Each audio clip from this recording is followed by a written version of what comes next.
അങ്ങനെ നമ്മുടെ രേവതിയുടെ പൂക്കട ഒരുപാട് ഡെവലപ്പ് ചെയ്തുകൊണ്ടിരിക്കുകയാണ് കേട്ടോ. രേവതിക്കാണെങ്കിൽ പൂ കെട്ടുന്നത് ഒഴിച്ച് ഇപ്പോൾ കല്യാണ ഡെക്കറേഷനുകളിലേക്കൊക്കെ വർക്ക് ചെയ്യണമെന്നൊക്കെ ഒരുപാട് ആഗ്രഹമുണ്ട്.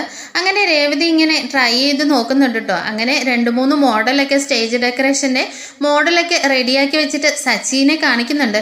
സച്ചി ഏട്ടാ ഇതെങ്ങനെയുണ്ടെന്ന് ഇങ്ങനെ ചോദിക്കുമ്പോഴേക്കും സച്ചി ഇങ്ങനെ അത്ഭുതത്തോടു കൂടി നോക്കുകയാണ് കേട്ടോ. ഇത് നീ ചെയ്തതാണോ രേവതി? എനിക്ക് വിശ്വസിക്കാനേ കഴിയുന്നില്ല. നിനക്ക് ഇത്രയും കഴിവുകളൊക്കെ ഉണ്ടായിരുന്നോ? എന്തായാലും ഇത് കലക്കിയിട്ടുണ്ട് രേവതി എന്നൊക്കെ സച്ചി ഒരുപാട് സന്തോഷത്തോടു കൂടി പറയുകയാണ് കേട്ടോ. ഇത് കേൾക്കുമ്പോൾ രേവതിക്കും ഒരുപാട് സന്തോഷമാവുന്നുണ്ട്. സച്ചി ഏട്ടാ എനിക്ക് മനസ്സിലൊരു ഐഡിയ തോന്നുന്നുണ്ട്. നമുക്കേ സ്റ്റേജ് ഡെക്കറേഷനൊക്കെ ഓർഡറുകൾ എടുക്കാം. അപ്പോൾ നമ്മുടെ പൂക്കട നല്ല ലാഭത്തിലാവുകയും ചെയ്യും. നമ്മുടെ ബുദ്ധിമുട്ടുകളെല്ലാം മാറും സച്ചി ഏട്ടാ എന്നൊക്കെ ഇങ്ങനെ രേവതി പറയുകയാണ് കേട്ടോ.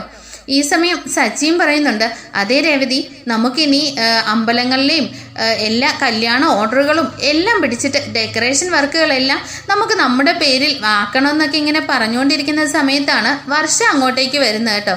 അപ്പോഴേക്കും വർഷ എന്താ രണ്ടുപേരും ഇന്ന് ഭയങ്കര സന്തോഷത്തിലാണല്ലോ എന്നിങ്ങനെ ചോദിക്കുന്ന ഈ സമയത്ത് സച്ചി പറയുന്നുണ്ട്, ദേ വർഷേ ഇത് കണ്ടോ, ഇത് രേവതി ചെയ്തതാ എന്നിങ്ങനെ പറയുമ്പോഴേക്കും വർഷ അത് നോക്കിയിട്ട് ആഹാ ഇത് നല്ല മനോഹരമായിട്ടുണ്ടല്ലോ ചേച്ചി. രേവതി ഇത് നമുക്ക് എന്തായാലും ഇത് എല്ലാവരെയും കാണിക്കണമെന്നിങ്ങനെ പറയാണ് കേട്ടോ. അപ്പോഴേക്കും സച്ചി പറയുന്നുണ്ട്, നിക്ക് ഞാനൊന്നും പറയട്ടെ. അതെ രേവതിക്ക് ഇപ്പോൾ പുതിയ ബിസിനസ് ഐഡിയ ഒക്കെ വന്നിട്ടുണ്ട്. രേവതി ഇത് ഒരു സ്റ്റേജ് ഡെക്കറേഷൻ ഇതൊക്കെ ഏറ്റെടുത്താലോ എന്നിങ്ങനെ എന്നോട് പറയായിരുന്നെന്ന് എന്നിങ്ങനെ പറയാണ് കേട്ടോ. അപ്പോഴേക്കും വർഷ പറയുന്നുണ്ട്, ആഹാ കൊള്ളാവല്ലോ, എന്തായാലും അത് നിങ്ങളുടെ ബിസിനസ്സിനെ ഒരുപാട് ഡെവലപ്പ് ചെയ്യും. അത് നല്ലൊരു ഐഡിയ ആണെന്നിങ്ങനെ പറയാണ് കേട്ടോ. അപ്പോഴേക്കും വർഷ പറയുന്നുണ്ട്, അതെ നിങ്ങളുടെ പ്ലാനുകളൊക്കെ വിജയിക്കണമെങ്കിൽ ഇത് എല്ലാവരും കാണണം. ഈ വർക്കുകളൊക്കെ എല്ലാവരും കണ്ടാലേ നിങ്ങൾക്ക് കൂടുതൽ ഓർഡറുകളൊക്കെ കിട്ടുള്ളൂ എന്ന് പറയുമ്പോഴേക്കും സച്ചി പറയുന്നുണ്ട്, അതിനെന്താ എല്ലാവരും കാണണമെങ്കിൽ നമുക്കിത് മുറ്റത്തെടുത്ത് വെച്ചാൽ പോരെ. അങ്ങനെയൊന്നും അല്ല, അതിനെ നമുക്ക് സോഷ്യൽ മീഡിയ വഴി ഇത് നന്നായിട്ട് അങ്ങ് പ്രചരിപ്പിക്കണം. അപ്പോൾ നിങ്ങൾക്ക് വാട്സപ്പ് വഴിയും ഫേസ്ബുക്ക് വഴിയൊക്കെ ഓർഡറുകൾ വരുമെന്നിങ്ങനെ പറയുകയാണ് കേട്ടോ.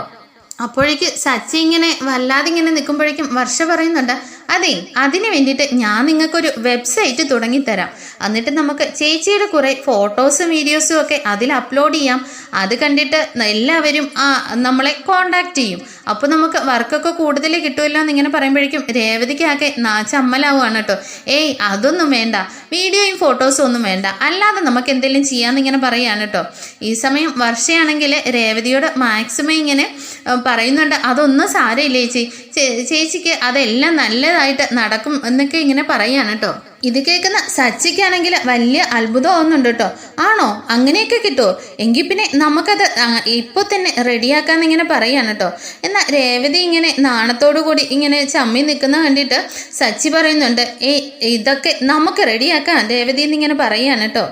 വർഷ പറയുന്നുണ്ട്, എന്തായാലും ചേച്ചി പോയി ഈ ഡ്രസ്സൊക്കെ മാറിയിട്ട് നല്ലൊരു സാരിയൊക്കെ ഉടുത്തോണ്ട് വാ, ഞാൻ കുറച്ച് ഫോട്ടോസും വീഡിയോസും ഒക്കെ ഇപ്പോൾ തന്നെ എടുത്ത് തരാമെന്നിങ്ങനെ പറയുന്ന സമയത്ത് രേവതി പറയുന്നുണ്ട്, ഇപ്പോൾ അതൊന്നും വേണ്ട, എൻ്റെ കയ്യിൽ ഇപ്പോൾ നല്ല സാരിയൊന്നും മാറി കൊടുക്കാനില്ല എന്നിങ്ങനെ പറയുന്ന സമയത്ത് വർഷ പറയുന്നുണ്ട്, ഞാനേ ചേച്ചിക്ക് ആയിട്ട് കുറച്ച് സാരികൾ വാങ്ങിയിട്ടുണ്ട്, അതിൽ ഇഷ്ടപ്പെടുന്നത് ഏതാണോ അതും എടുത്തിട്ട് നല്ല സുന്ദരി കുട്ടിയായിട്ട് ഒരുങ്ങി വായെന്നിങ്ങനെ പറയുകയാണ് കേട്ടോ.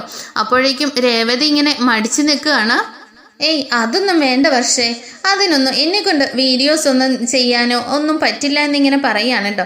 അപ്പോഴേക്ക് ഇത് കേട്ടിട്ട് സച്ചി പറയുന്നുണ്ട്, നീയേ ഇത് പോയിന്ന് മാറിയിട്ട് വാ, നിനക്കെന്താ ഇത്ര വാശി എന്നൊക്കെ ചോദിക്കുമ്പോഴേക്കും രേവതിക്ക് ദേഷ്യം വരുന്നുണ്ട് കേട്ടോ. രേവതി ഇങ്ങനെ ദേഷ്യപ്പെട്ട് സച്ചിയോട് പറയുന്നുണ്ട്, എന്താ നിങ്ങൾ എന്നോട് ദേഷ്യപ്പെടുകയാണോ? അല്ലെന്നിങ്ങനെ സച്ചി പറഞ്ഞ ശേഷം വർഷയോടായിട്ട് പറയുന്നുണ്ട്, വർഷേ നീ കൂട്ടിക്കൊണ്ടുപോയിന്ന് റെഡിയാക്കി കൊണ്ടുപോകാന്നിങ്ങനെ പറയാണ് കേട്ടോ. ഞാനിവിടെ എല്ലാ കാര്യങ്ങളും അപ്പോഴേക്കും എല്ലാം സെറ്റ് ചെയ്യാന്നിങ്ങനെ പറഞ്ഞിട്ട് നിർബന്ധിച്ച് വർഷയുടെ കൂടെ നമ്മുടെ രേവതിയെ സച്ചി പറഞ്ഞു വിടുന്നുണ്ട് കേട്ടോ. അങ്ങനെ വർഷ പോയിട്ട് നമ്മുടെ രേവതിനെ നല്ല ക്യൂട്ടായിട്ട് ഒരുക്കിയാണ് കൊണ്ടുവരുന്നത്. സാരിയൊക്കെ സെലക്ട് ചെയ്ത് കൊടുത്ത് നല്ല മുടിയൊക്കെ നല്ല രീതിയിൽ കെട്ടി മേക്കപ്പൊക്കെ ചെയ്ത് നല്ല സുന്ദരിയാക്കുന്നുണ്ട് കേട്ടോ രേവതിയെ. അങ്ങനെ രേവതിയെ നല്ല സുന്ദരിയാക്കി കൊണ്ടുവന്നിട്ട് സച്ചിയുടെ മുമ്പിൽ കൊണ്ടുവന്ന് നിർത്തുകയാണ്. വർഷ രേവതിയെ കാണുന്നതും സച്ചിയാണെങ്കിൽ പെട്ടെന്ന് ഇങ്ങനെ നോക്കുകയാണ് കേട്ടോ, അന്തം വിട്ട്.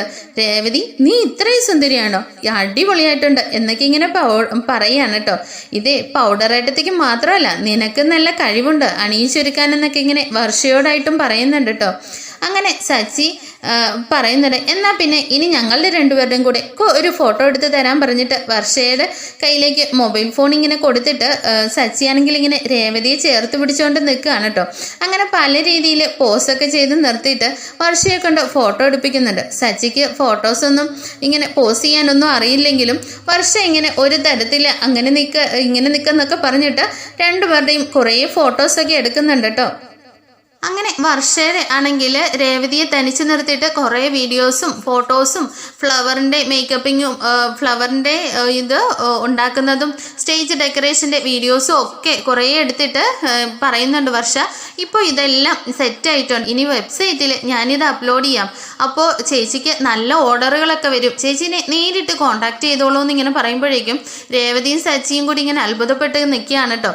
എന്നിട്ട് വർഷ പറയുന്നുണ്ട്, നമുക്ക് ഇതിൻ്റെ കൂടെ ഒരു ടൈറ്റിലും കൂടി ആഡ് ചെയ്യാം, മിതമായ നിരക്കിൽ വർക്കുകളെല്ലാം ചെയ്തു കൊടുക്കും, നല്ല ഫ്രഷ് ആയിട്ടുള്ള പൂക്കൾ കൊണ്ടെന്നൊക്കെ നമുക്കിങ്ങനെ എഴുതാമെന്നിങ്ങനെ പറഞ്ഞിട്ട് എല്ലാവരും കൂടി അതെല്ലാം റെഡിയാക്കി കൊണ്ട് നിൽക്കുകയാണ്. അത് കഴിഞ്ഞിട്ട് അതിനുശേഷം വീണ്ടും സച്ചി പറയുന്നുണ്ട്, എന്നാലേ അതെല്ലാം കഴിഞ്ഞില്ലേ, ഒരു ഫോട്ടോയും കൂടി ഞങ്ങളുടെ എടുത്തേന്ന് പറഞ്ഞിട്ട് ഇങ്ങനെ സച്ചി രേവതിയെ ഇങ്ങനെ ചേർത്ത് പിടിച്ചുകൊണ്ട് ഇങ്ങനെ തിരിഞ്ഞു നിൽക്കുകയാണ് കേട്ടോ അങ്ങോട്ടേക്ക്. ഈ സമയമാണ് നമ്മുടെ ചന്ദ്രമതിയും ശ്രുതിയും കൂടി പുറത്തു പോയിട്ട് കയറി വരുന്നത്. നമ്മുടെ ശ്രുതി കയറി വരുമ്പോഴേക്കും പെട്ടെന്ന് സച്ചിയാണെങ്കിൽ ഒരു പെൺകുട്ടിയെ ഇങ്ങനെ ചേർത്ത് പിടിച്ചുകൊണ്ട് തിരിഞ്ഞു നിൽക്കുന്നതാണ് കാണുന്നത്. എന്നാൽ ഇത്രയും സുന്ദരിയായിട്ട് വലിയ മോഡേൺ ആയിട്ടൊക്കെ ഡ്രസ്സ് മേക്കപ്പ് ഒക്കെ ചെയ്ത് നിൽക്കുന്നത് നമ്മുടെ രേവതിയാണെന്ന് ആർക്കും മനസ്സിലാവുന്നില്ല. പെട്ടെന്ന് ശ്രുതിയാണെങ്കിൽ ചന്ദ്രമതിനെ ഇങ്ങനെ വിളിച്ചിട്ട് കാണിക്കുന്നുണ്ട് കേട്ടോ. ചന്ദ്രയ്ക്ക് ഇത് കണ്ടിട്ട് ആകെ ദേഷ്യം വരുന്നുണ്ട്. ദേഷ്യപ്പെട്ടിട്ട് ചന്ദ്ര അകത്തേക്ക് കയറി വന്നിട്ട് ചോദിക്കുന്നുണ്ട്, എടാ സച്ചി നീ എന്താ ഈ കാണിക്കുന്നത് എന്നിങ്ങനെ ചോദിക്കുമ്പോഴേക്കും അല്ല എന്താമ്മേ എന്താന്നിങ്ങനെ ചോദിക്കുന്നുണ്ട്. ഇവളേതാടാ, ഈ പെണ്ണ് ഏതാണെന്നാ ചോദിക്കുന്നത്, ഇത് വീടാണോ അതോ മറ്റെന്തെങ്കിലുമോ, ഇങ്ങനെ നാടകശാലയാണോ എന്നൊക്കെ ഇങ്ങനെ ചോദിക്കുകയാണ് കേട്ടോ. ഇത് കേട്ടിട്ട് പെട്ടെന്ന് സച്ചിയാണെങ്കിൽ രേവതിയെ തിരിയാൻ സമ്മതിക്കുന്നില്ല. അമ്മയ്ക്ക് ചെറിയൊരു പണി കൊടുക്കാന്ന് പറഞ്ഞിട്ട് ഇങ്ങനെ തിരിച്ചു നിർത്തിയേക്കാണ് കേട്ടോ രേവതിയെ. എന്നിട്ട് ചന്ദ്രയ്ക്കാണെങ്കിൽ ഇത് പിന്നെയും ദേഷ്യം വരികയാണ്. ഏതാടാ ഇവള്, മര്യാദയ്ക്ക് ഇവിടെ നിന്ന് ഇറക്കി വിട്ടോ, എന്തിയേ ആ രേവതി എങ്ങാനും കണ്ടാൽ എന്തായിരിക്കും അവസ്ഥ, നിനക്ക് വെള്ളവടി മാത്രമുള്ളെന്നാ കരുതിയിരുന്നത്, നീ ഇപ്പോൾ വല്ല പെണ്ണുങ്ങളെയും കൂട്ടിക്കൊണ്ട് വീട്ടിലേക്കും വരാൻ തുടങ്ങിയെന്നൊക്കെ ഇങ്ങനെ ശ്രുതിയും പറയുന്നുണ്ട് കേട്ടോ. എന്നാൽ സച്ചിയാണെങ്കിൽ ഇങ്ങനെ തിരിഞ്ഞു നിന്ന് ചിരിച്ചുകൊണ്ട് നിൽക്കുകയാണ്. നീ എന്താടാ മറ്റുള്ളവരെ കളിയാക്കുകയാണോ, എടി രേവതി നീ എവിടെ പോയി കിടക്കുക, രേവതി എന്നിങ്ങനെ വിളിച്ചിട്ട് ചന്ദ്ര ഇങ്ങനെ അലറി വിളിക്കുന്നുണ്ട് കേട്ടോ. ഈ സമയം എന്നാൽ രേവതിക്കാണെങ്കിൽ പെട്ടെന്ന് തിരിയാൻ പോകുന്ന സമയത്ത് രേവതി ഇങ്ങനെ സച്ചിയാണെങ്കിൽ പിടിച്ച് പിന്നെ നിർത്തുകയാണ് കേട്ടോ, നീ ഇപ്പോൾ തിരിയല്ലെന്ന് പറഞ്ഞിട്ട്. എന്നാൽ ചന്ദ്രമതിയുടെ ഈ ആകാംക്ഷ കണ്ടിട്ട് രേവതിക്ക് മനസ്സിലിങ്ങനെ ഒരുപാട് സന്തോഷമാവുന്നുണ്ട് കേട്ടോ. അപ്പോൾ അമ്മയ്ക്കെന്നോട് മനസ്സിൽ ഇഷ്ടമൊക്കെ ഉണ്ടല്ലേ, എന്തായാലും സച്ചിയേട്ടൻ്റെ കൂടെ മറ്റൊരു പെണ്ണിനെ അമ്മ ഒരിക്കലും ആഗ്രഹിക്കുന്നില്ല, അത് തന്നെയല്ലേ എൻ്റെ ഭാഗ്യം എന്നൊക്കെ ഇങ്ങനെ രേവതിയുടെ മനസ്സിലിങ്ങനെ തോന്നിയിട്ട് രേവതിക്ക് സന്തോഷം കൊണ്ട് കണ്ണൊക്കെ ഇങ്ങനെ നിറയുന്നുണ്ട് കേട്ടോ. ചന്ദ്രയാണെങ്കിൽ പെട്ടെന്ന് ഇങ്ങനെ തിരിഞ്ഞു വന്നിട്ട് നീ ഏതാടിയെന്ന് ചോദിച്ചിട്ട് നമ്മുടെ രേവതിയെ പിടിച്ചിങ്ങനെ തിരിക്കുകയാണ്. ആ സമയത്ത് എല്ലാവരും രേവതിയെ കണ്ടിട്ട് ആകെ ഇങ്ങനെ ഞെട്ടി നിൽക്കുകയാണ് കേട്ടോ. അപ്പോൾ നമ്മുടെ ശ്രുതിയുടെയൊക്കെ മുഖമൊക്കെ ഇങ്ങനെ ഭയങ്കരമായിട്ട് അത്ഭുതപ്പെട്ട് നിൽക്കുകയാണ്. ഇത് കണ്ടിട്ട് വർഷയൊക്കെ നിന്ന് ചിരിക്കുന്നുണ്ട് കേട്ടോ. അപ്പോഴേക്കും വർഷ പറയുന്നുണ്ട്, അതെ ഇവരുടെ കുറച്ച് ഫോട്ടോസൊക്കെ എടുത്തു കൊടുക്കുമായിരുന്നു. രേവതി ചേച്ചിയാണെങ്കിൽ പുതിയൊരു ബിസിനസ് സ്റ്റാർട്ട് ചെയ്യാൻ പോവാ, അതിൻ്റെ വീഡിയോസ് എടുക്കാമായിരുന്നു എന്നിങ്ങനെ പറയുമ്പോഴേക്കും ഇതിന് വീടിനകത്താണോ ഇങ്ങനെയുള്ള വീഡിയോസൊക്കെ എടുക്കുന്നത്, നിങ്ങൾക്ക് പുറത്തെങ്ങാനും പോയി എടുത്തുകൂടെ എന്ന് ചോദിച്ചിട്ട് ചന്ദ്രയെ ഒന്നും ഭാവിക്കാതെ അകത്തേക്ക് ദേഷ്യപ്പെട്ടു പോവുകയാണ് കേട്ടോ. എന്നാൽ ഈ സമയം നമ്മുടെ രേവതിക്ക് ഒരുപാട് സന്തോഷമാവുന്നുണ്ട്. സച്ചിയേട്ടാ അമ്മ എന്തായാലും സച്ചിയേട്ടൻ്റെ കൂടെ വേറൊരു പെണ്ണിനെ കണ്ടപ്പോൾ പ്രതികരിച്ചില്ലേ, അത് തന്നെ എനിക്ക് ഒരുപാട് സന്തോഷമായി സച്ചിയേട്ടാ എന്നൊക്കെ ഇങ്ങനെ പറയുകയാണ് കേട്ടോ. അപ്പോൾ സച്ചിയും പറയുന്നുണ്ട്, അതെ അമ്മയ്ക്ക് അപ്പോൾ നിന്നോട് സ്നേഹമുണ്ടെന്ന് നിനക്കിപ്പോൾ മനസ്സിലായില്ലേ, ശരിയായിരിക്കും കാണുമായിരിക്കും അല്ലേ എന്നൊക്കെ ഇങ്ങനെ രണ്ടുപേരും കൂടെ പറയാണ് കേട്ടോ. എന്തായാലും ഉണ്ടെങ്കിലും ഇല്ലെങ്കിലും എന്തായാലും ഇപ്പോൾ സച്ചിയേട്ടൻ്റെ കൂടെ വേറൊരു പെണ്ണിനെ കാണാൻ ആഗ്രഹിക്കുന്നില്ലല്ലോ, അത് തന്നെയല്ലേ വലിയ സന്തോഷം എന്നൊക്കെ ഇങ്ങനെ പറയാണ് കേട്ടോ. എന്നാൽ ഈ സമയം ശ്രുതിയും കൂടി അകത്തേക്ക് പോകുമ്പോഴേക്കും ശ്രുതിക്കാണെങ്കിൽ ഇത് ചന്ദ്രമതി നമ്മുടെ രേവതിയോട് ഇച്ചിരി സിമ്പതിയൊക്കെ കാണിക്കാൻ തുടങ്ങിയതിന് നല്ല അസൂയ തോന്നുന്നുണ്ട് കേട്ടോ. ശ്രുതിയാണെങ്കിൽ ശ്രുതിയോട് പറയുന്നുണ്ട്, അതെ നിങ്ങൾ ശ്രദ്ധിച്ചോ, അമ്മയ്ക്ക് ഇച്ചിരി സ്നേഹം അവളോട് കൂടിയിട്ടുണ്ടോ എന്നൊരു സംശയം എന്നിങ്ങനെ പറയുമ്പോഴേക്കും ശ്രുതി പറയുന്നുണ്ട്, ഏയ് ചാൻസേ ഇല്ല. അമ്മയ്ക്ക് ഏറ്റവും ഇഷ്ടമുള്ള മകൻ ഞാനാണ്. അമ്മയ്ക്ക് ഞാൻ കഴിഞ്ഞിട്ടേ മറ്റാരും ഉള്ളൂ. അതുകൊണ്ട് തന്നെ നിന്നെയാണ് അമ്മയ്ക്ക് ഏറ്റവും ഇഷ്ടമുള്ള മരുമകളിൽ നിന്നെയാണ് ഏറ്റവും ഇഷ്ടം. അതൊരിക്കലും മാറാൻ പോകുന്നില്ല. അമ്മയ്ക്ക് ഞാൻ കഴിഞ്ഞിട്ട്, ഞാനും നീയും കഴിഞ്ഞിട്ടേ ഉള്ളൂ മറ്റാരും. അതൊരിക്കലും മാറാൻ പോകുന്നില്ല. അതോർത്തിട്ട് നീ ഏതായാലും ടെൻഷൻ അടിക്കണ്ട എന്നൊക്കെ ഇങ്ങനെ ശ്രുതിയും പറയുന്നത് കാണിച്ചുകൊണ്ടാണ് എപ്പിസോഡ് തീരുന്നത്.